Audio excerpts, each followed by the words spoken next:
welcome to another edition of the Pace Report. I'm Brian Pace, reporting live here at the Westway here in New York City. MC and producer Asher Roth is about to drop his very second release entitled RetroHash. And this record is really a departure from his very debut record that he recorded about 4 years ago. In fact, this album is really getting ready to showcase, one, his live MC skills, as well as showcase the new dimension of where he wants hip-hop to go as a musician. We sat back and we talked about this brand new project. We talked about the pros and cons of him going independent versus going the pro route, as well as talk about his vision for hip-hop. So sit back, relax, and enjoy the sounds of Mr. Asher Roth for his record release party for RetroHash here at the Westway here in New York City.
RetroHash, this is your second release, and this is very different for you because you're doing the independent thing, and I think now you're really saying what you want to say, how you want to say it, and you're using social media to really drive your message.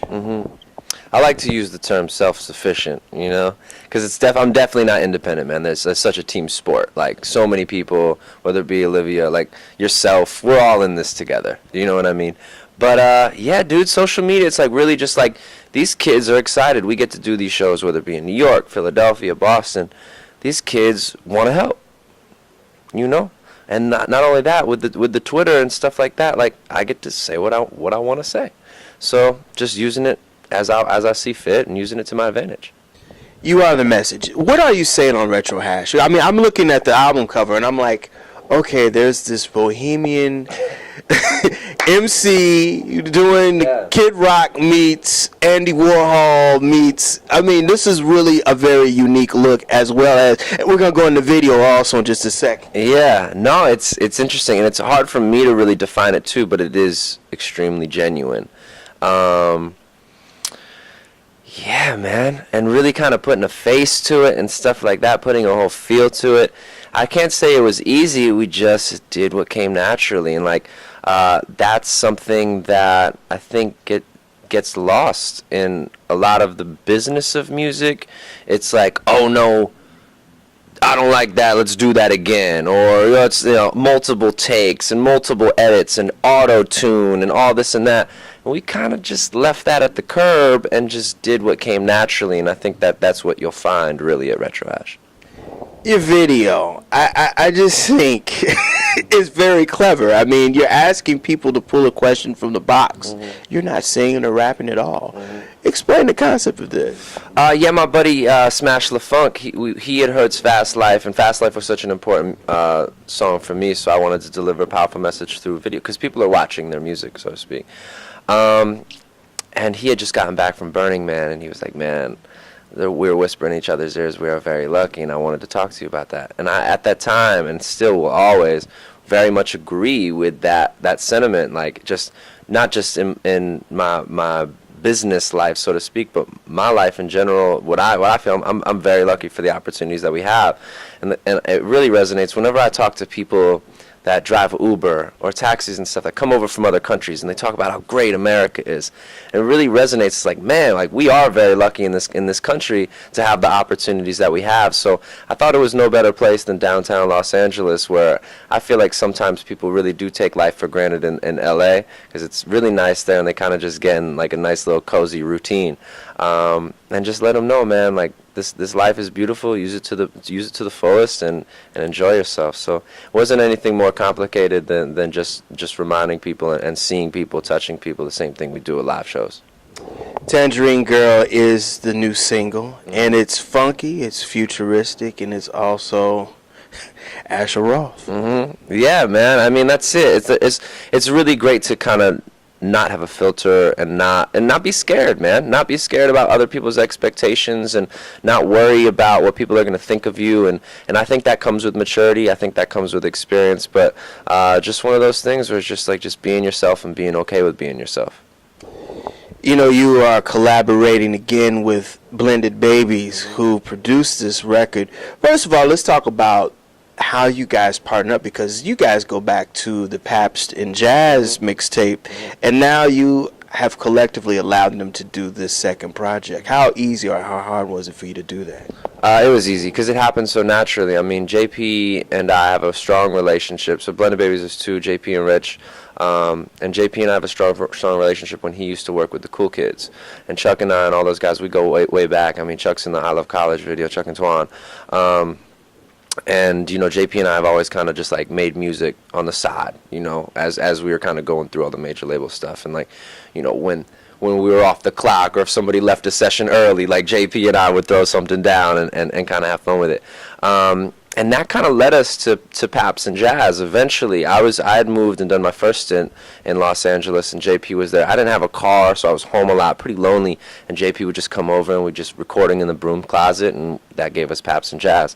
And after that happened, we just developed a friendship. And once you're making music with your friends, that trust factor starts to click, and you know, you're trusting them, they're trusting you to kind of throw ideas down. And then there's really, like, you know, there's no limit to what you can do. So when they finally got their spot, the Blender in LA, we would just go over there and hang out, drink a beer and chill, lay down vocal ideas, and the next thing you knew, we had, you know, 6 core records, and then we started to flesh out RetroHash, and it was pretty easy.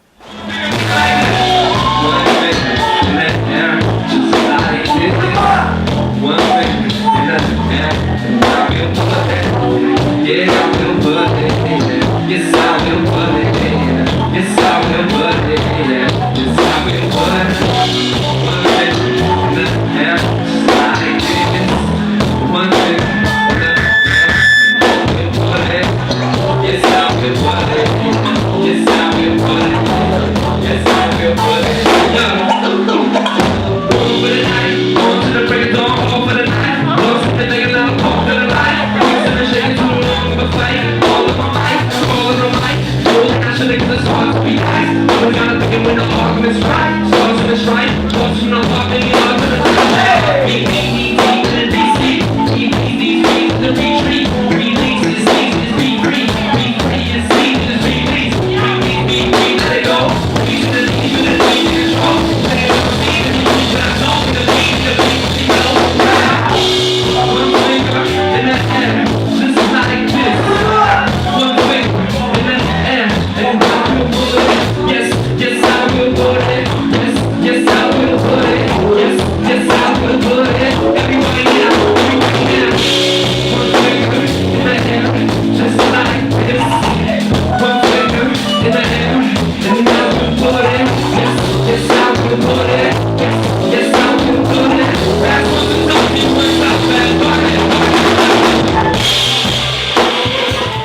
about the mixtapes because the Greenhouse Effect Volume 1 and Volume 2 came out after Pabst and Jazz.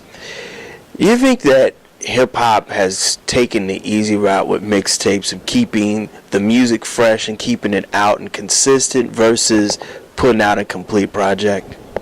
What do you mean?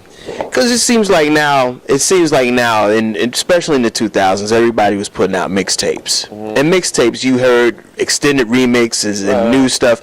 But it seems like now, putting out a record is very expensive. Mm-hmm. And now everybody is seeming to do mixtapes now. Right. Yeah, I think the term mixtape is a little totally different in 2014 than what it was in like 85 and the 90s and stuff. We were talking about Sean Paul mixtapes and where you would actually get them at. You would have to go to get that mixtape, and very hard to come by. So I think it's more so just the definition of, and I think you kind of nailed it. It's like it's an expensive process to really make, and yeah, like it's almost like, I don't want to call it lazy, but it's just like, hey man, I can just put these songs together and put it out. People will buy it and I'll go do shows, or people will download it and I'll go do shows. So it depends on what you want to get out of it. I still appreciate the concept of a mixtape, of like rapping over other people's stuff and kind of like, this quilt type vibe. Whereas to me, an album is a cohesive body of work. That's why I'm a stickler about working with pretty much one producer on each album, because it feels, it's something you would have to listen to from top to bottom. Whereas mixtapes, it's like verses and other stuff, and you might not see that many other rappers on it. It's just kind of playing around and being upstairs or in your sandbox playing with your toys, so to speak. I have to ask you a couple of questions about the state of hip-hop today. There's been a lot of controversial comments made about this year's win for Grammy, Macklemore and Ryan Lewis. Some people feel that it should have gone to Kendrick Lamar, and I'm not even on the fence. But I want to know what your take is as far as how hip-hop is being perceived by the masses now, because I think there's been a little racial innuendo. It should have gone to a black man, but I think that I want to hear your take on this. I don't think the Grammys have ever been a good representation of hip-hop music, first and foremost, so I don't know what people's expectations were for them to get that right, so to speak. And I don't know what everyone's obsession is with first week numbers and things like that say, oh, this is success because it sold, 1 million copies in the first week. Somewhere along the lines, quality and quantity, numbers are a really weird thing, and they say numbers don't lie, but I would probably argue that. As far as that's concerned, as far as this particular Grammy, two totally different projects. Macklemore and Ryan Lewis obviously had a killer year. They dominated from a successful standpoint. I thought Kendrick's album was probably one of the best hip-hop albums I've heard in a really, really long time. Yeah. So I mean, yeah, but again, I don't think the Grammys have ever been a really proper representation of hip hop culture. That's interesting because it seems like now, I think that the labels, the majors, have dumbed down the music, and they're done because I want to ask you about Asleep in the Bread Aisle, because when that record came out, your first record came out, it sold over 1 million downloads. Mm-hmm.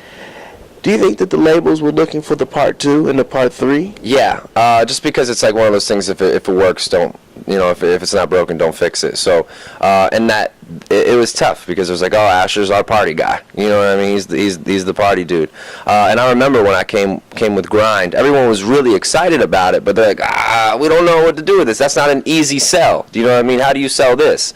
How do you sell inequality and justice? You know what I mean? Like, how do you sell that stuff? So partying and bullshit is way easier to sell. I mean, yeah, it's a business, and you can't get really emotional about it. And there's different outlets, and that's why you and I do what we do, because what we were talking about, like, we don't want to compromise, and we really are here for what we feel like a visceral reason. There's stuff that we genuinely care about, and if you feel like you're being marginalized, by the business, then do something about it.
You grew up outside of Philadelphia, and Philly's had this and continues to have this very, very eclectic soul, rock, R&B kind of vibe to it. Tell me some of the music that you grew up listening to. I understand your mom was a big jazz head. Yeah, she was a big jazz head. So like the Coltrane's of the world, Earth, Wind and Fire, Stevie Wonder, that was all in the household. My dad kind of put me on, when I started to show expression and like really digging music, Dad put me on to Bruce Springsteen, the Paul Simons of the world. I remember Dire Straits snuck in there. I liked Walk of Life. And then, you know, I have two older sisters too, so, you know, Aj was listening, I had to steal her Boys to Men CD, the R&B stuff. She was Tevin Campbell, NSYNC, obviously the boy band stuff, and then Tess, the middle child, she was more indie rock, and she kind of put me on to like the work ethic of like No Effects and stuff like that when she was real young. So for me, I was like almost like the last bit. I found, you know, The Roots and like Black Star and then Wu-Tang Clan and like, you know, dude, hearing ODB rap is one of the most amazing things of all time. Like, it's one of those things. So, and there was something about obviously that rawness, that expression. You know, just a little off topic. What I find so interesting about hip hop music, it's like one of the few genres of music where your first album is like almost always your best, and then it usually typically goes another way. Whereas in rock and all of these guys will rock for 13, 15 years before they finally hit their stride. So I've always found that interesting, that once kind of rappers, like that rawness and the hunger, and like once it kind of starts turning into, you know, more of a business-minded approach, you start to lose quality of the music. I've always found that very interesting about hip-hop music, because I feel like my best work is still ahead of me, and it's going to be tough for a lot of hip-hop fans to be like, oh, this is hip-hop. I already know cats are going to be like, man, this isn't hip-hop music, this is whatever. But there's definitely roots in rhythm and melody and soul and the stuff that I grew up on, because the music that I make is stuff that I feel like people can feel. And so you'll be able to listen to it and be like, I'm hearing him, but you're also going to be like, wow, I kind of feel that. And I think that that's the most important thing in making music. When we as fans first, when we hear rappers, we go, I feel that dude. I feel him. And I think that's the most important thing that I'm trying to come across with RetroHash and projects in the future. You know, we're talking about music, American roots music. And it's weird. Jazz music had tons of great white jazz artists. We're talking Bill Evans, Pepper Adams, and even in R&B, you had Michael McDonald, Michael Bolton. I could Hall & Oates from your neck of the woods. Why is it that it's very hard for white MCs to cross over to mainstream hip hop and also to be accepted by the peers? Yeah, I don't know. I feel like money is definitely something that has to do with it, and like undeniably hip hop is black culture, undeniable. Like we all, like, you can trace back the roots. I remember there's things with rock and roll too. It's like, oh, white people stole rock and roll from black people and stuff like that. But it's so tough to have ownership over music. Hip hop is a different topic, because, and we're a young country in general. It's like, damn, 17, you know, like, wow, we're really young as a country. So now talk about an art form and a culture. Hip hop is still a pretty youthful culture. But for me, it's like, you know, the whole like social demands and society stuff that goes on, and everything that's like the sensitivity of the past and everything that's happened. It's tough for me because, one, I'm born in '85. Do you know what I mean? So I come from a drastically, like, a different world. I'm a '90s baby. You know, my best friends, my best friends are black kids, and we don't think about that stuff. But you have to be sensitive to it and understand. And I think those conversations are important conversations. But at the end of the day, it's just music. So, but when it's being sold and it becomes popular, and someone becomes like the face of it, it's a sensitive. There's roots there. It's a sensitive topic. So yeah, it's tough for me, because as a white kid from Bucks County who's inspired by hip hop music, who looks at it as freedom music and expression of self, it's always been tough for me when the business gets involved in it. I don't think it's an issue, you know, you don't see underground cats who aren't making any money. That doesn't really turn into anything. It's when you have a Macklemore who comes around and is like making a lot of money off of hip hop culture that it's being exploited, and then it's no longer okay. And M got the pass because of Dr. Dre and his roots to him. I mean, you know, Dr. Dre saw talent, and M is talented. He's a mean lyricist, but it seems like, I can't even count a handful of white MCs that are in the mainstream that are doing what you're doing right now. Yeah, it's real. I mean, I was talking about it earlier, and they always kind of throw the clown mask on us, like we got to joke around, we got to be funny, and it's been an interesting ride for me. But man, this is who I am. I can't change this. Do you know what I mean? This is just who I am, and I think even the music it's not so much what I do. It's who I am, and I hope people come around to that, because once it gets back to I feel him, I don't think color matters anymore.